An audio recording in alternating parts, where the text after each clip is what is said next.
ഒരു ദുരൂഹ സാഹചര്യത്തിൽ പേര് സൂചിപ്പിക്കുന്ന പോലെ ഒരുപാട് ദുരൂഹതകളുള്ള ഒരു സിനിമ തന്നെയാണ്.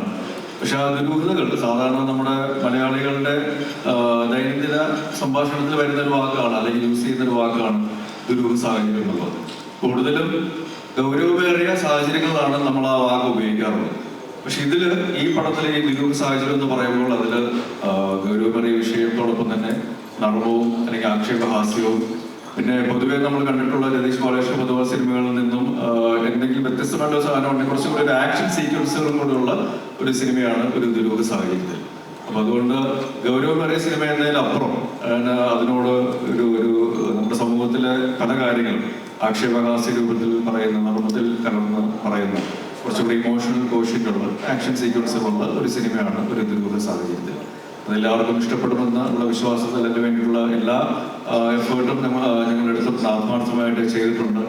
കാരണം ഇതിൻ്റെ ഓരോ കോണ്ടന്റുകളും നമ്മൾ പുറത്തുവിടുമ്പോൾ അതിന് കിട്ടുന്ന സ്വീകാര്യത എന്ന് പറയുന്നത് ഞങ്ങൾക്കൊരു വലിയൊരു ആശ്വാസവും ഒരു വിശ്വാസവും തരുന്നൊരു കാര്യമാണ്, ആ ഒരു അക്സെപ്റ്റൻസ് എന്ന് പറയുന്നത്. അപ്പോൾ അത് തീർച്ചയായിട്ടും 15-ാം തീയതി വിഷുക്കാലത്ത് തിയേറ്ററിൽ വരുമ്പോൾ അതിനേക്കാളും നല്ല രീതിയിൽ അത് ആൾക്കാരെ, പ്രേക്ഷകരെ എൻ്റർടൈൻ ചെയ്യിക്കും എന്നുള്ളൊരു വിശ്വാസവും അത് വിഷു കൈനീട്ടമായിട്ട് പ്രേക്ഷകർ സ്വീകരിച്ച് വിജയിപ്പിക്കും എന്നുള്ളൊരു പ്രാർത്ഥനയുമുണ്ട്. Thank you.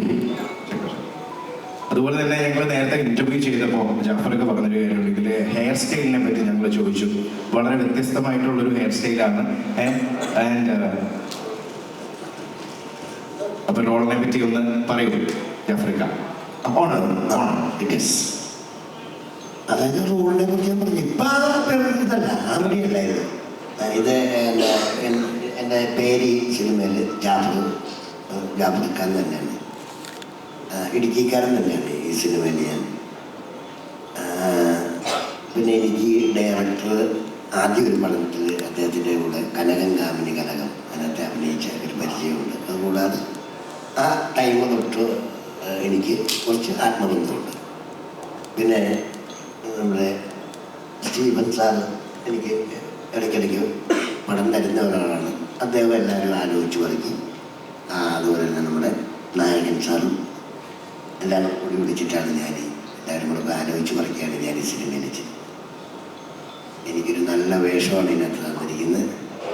ഇത് നിങ്ങൾ കണ്ടതിനകത്ത് നിന്ന് നിങ്ങൾക്ക് മനസ്സിലാക്കാൻ പറ്റും. ഞാൻ ഇത്രയും കൂടുതലായിട്ടൊരു സിനിമ എന്ന് പറഞ്ഞാൽ ഞാൻ മെയിൻ ചെയ്യുന്ന ഒരു 3-4 പടം ഇറങ്ങിയിട്ടുണ്ട്, അതല്ല ഞാൻ പറഞ്ഞത്. അല്ലാതെ ഇങ്ങനത്തുള്ള വലിയ പടത്തിൽ എനിക്ക് ഏറ്റവും കൂടുതൽ അദ്ദേഹത്തിൻ്റെ കൂടെ തന്നെ നിന്ന് ചെയ്യാൻ പറ്റിയ ഒരു സാഹചര്യത്തിൽ അദ്ദേഹം എന്നെ അവിടെ കൊണ്ടുപോയി കഴിഞ്ഞിട്ട് ഇതുപോലെ ഹെയർ സ്റ്റൈലൊക്കെ മാറ്റി വേറൊരു രൂപത്തിലേക്കാക്കി മാറ്റി എന്നോട് പറഞ്ഞു, ഇന്ന പോലെയൊക്കെ ചെയ്യണമെന്ന് പറഞ്ഞു. അദ്ദേഹം പറഞ്ഞ പോലെയൊക്കെ ചെയ്തു വെച്ചിട്ടുണ്ട്.